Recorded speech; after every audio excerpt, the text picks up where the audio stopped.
Am I in focus? Yes, okay. Let me check my notes. So I want to share today my experience about what it's like to have a baby in New York City, in Manhattan specifically. And I feel like I'm just now getting conscious enough to reflect on this past year. I had a baby at the end of, or in October of 2024, and it's now the end of 2025, almost the end of 2025. So yeah, I have had a little bit of time to reflect, and now that my baby is honestly not really a baby anymore, more of a small child, I feel like I can now share my honest review of the year of raising a baby, having a baby in New York City. So I just want to get straight into it.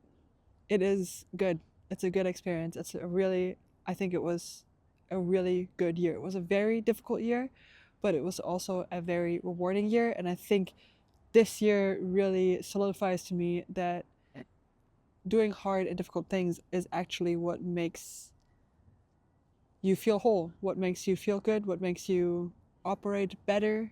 It was hard, but it was definitely very rewarding. So I'm talking specifically about New York City things. And the first thing is that there is something to be said about there just being so many families here.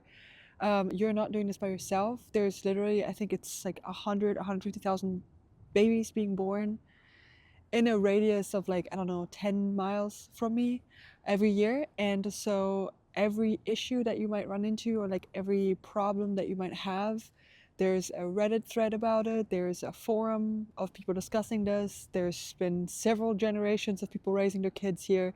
It's just a matter of volume. And for example, where I'm from Germany. Just a little bit of context. If you're new here, I just kind of didn't give any context. I am German. I grew up in a small town in Germany. There's a lot of people in the exact same situation as you, and there's a lot of value in that. It's very nice. Definitely makes you feel less alone with specific issues. And kind of tying into that point is that there is a lot of specialized medical care here. So if you're experiencing anything medically difficult, either for yourself or for your kid, it is actually super easy to get medical care here. I know people talk a lot about medical care in the United States, but what's never debated is the quality of specialized care. I think it's pretty universally known that this is where people come for cancer treatments. This is where people come for like big, heavy stuff.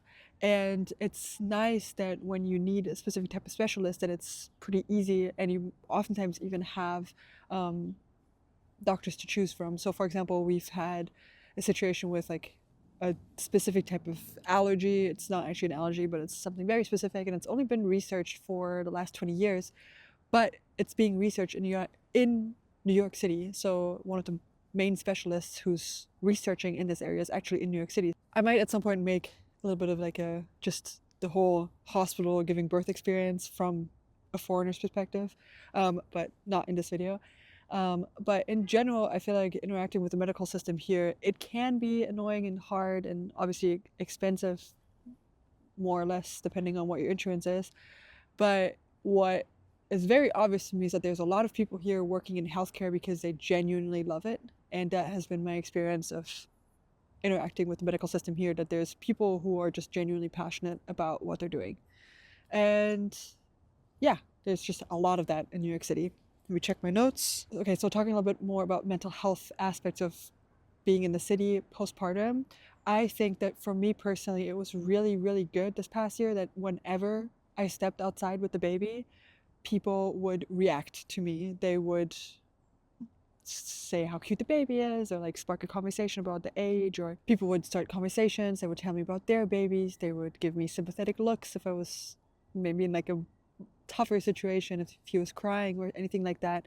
And just going outside and having people see me and like see me and the baby, just that mirror, I think, is just psychologically good. It was very good for me.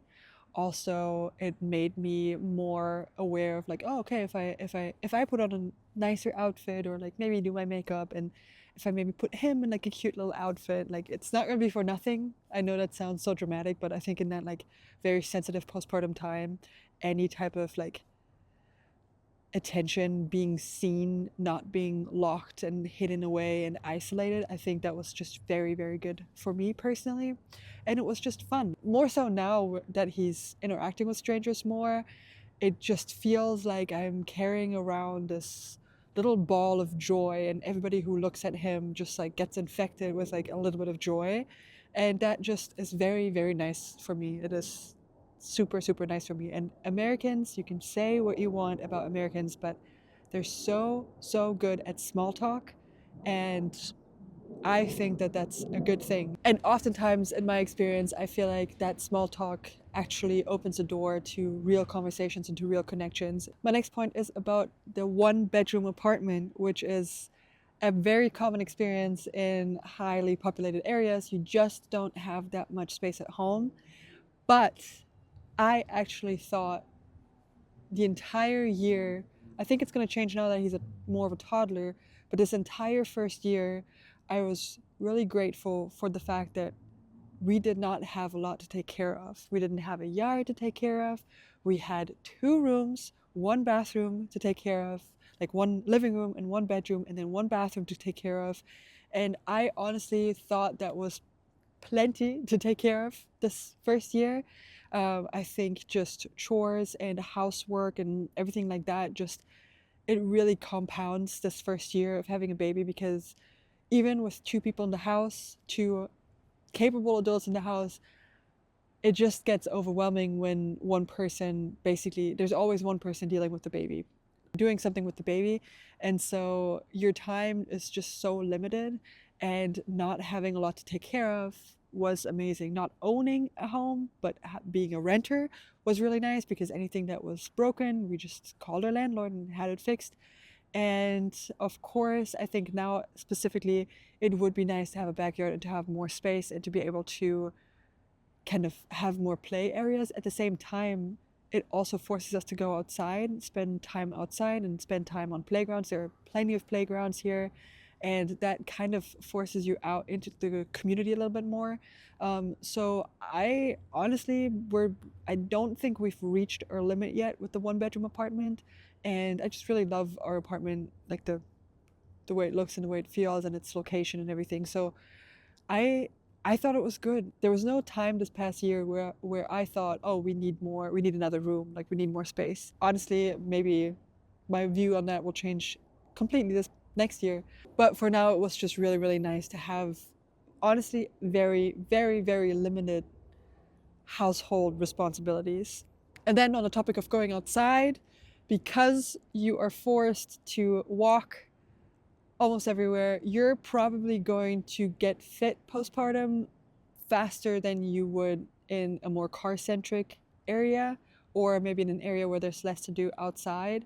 I don't think that I ever really slowed down my walking.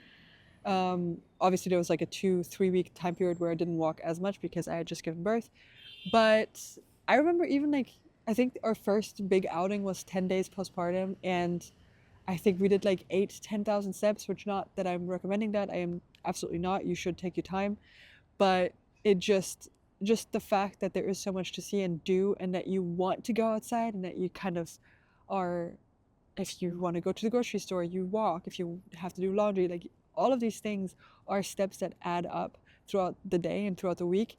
And I think that that was a big part of why I've never really felt super different. I expected a lot worse, and I expected to feel a lot worse for a lot longer than I actually did. And I think it was because it was just, I just had to go outside, and I had to move around, and I had to carry him, and I had to be active in a certain way. There was just no way around it. And I actually didn't do any exercise this past year, not because I didn't want to, but because there's just not any time. But because my daily life really forces me to walk around a lot and do a lot of steps and do a lot of stair climbing, I think it really helped me get back into, I'm 100% not in shape whatsoever, but I do think that I feel a lot better about myself because of the activity level that I was forced into essentially this past year. So yeah, those are my points. Those are just my quick points. If you're considering having a baby in New York City, or if you already have a baby and need some inspiration, or whatever, if you're I don't really know who this is for.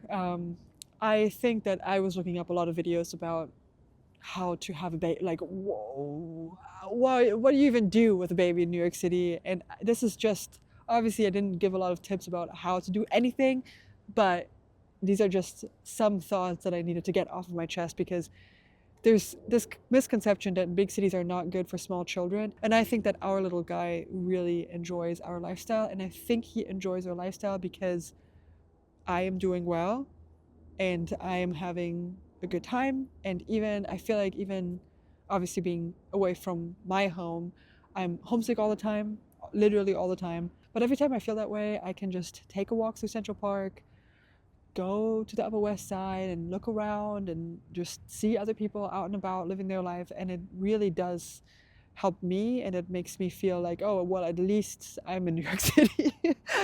And it's such a stupid, like, it's such a stupid thing to think about, but I'm a photographer and I want to be somebody who makes a living off of being creative. And I feel like even though I'm not in my max capacity right now, I am still here kind of pursuing something and pursuing something that might not work out in the next year or in the next 5 years, but I think in the next 10 years, it will certainly work out, I hope. But I still feel like I can pursue my art here and be a very present mom, which is so much more important than any of my photography. I think that for me, it is better here. And I think that because for me, it is better here, it is better for my family here. Because I do very much believe in the fact that if the mom feels good, then everything is a lot easier than when the mom does not feel good. So take that how you wish. Don't base any of your life decisions off of me, but just know that it is very, very doable.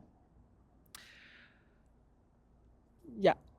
Also, I'm a photographer, and if you're a family in New York City, just hire me to take your photos, please, because I would love to meet more people, and I've had a really good time meeting other families in New York City here and taking photos of them. So if you want to get really creative with family photography, that's I think where I'm headed. More thoughtful, stylized, high effort family photography. Let me know what your ideas are and watch some of my videos, I guess. Thank you so much for watching, and if you were here for photography content, I'll do more photography content next time. Thanks for watching. See you later.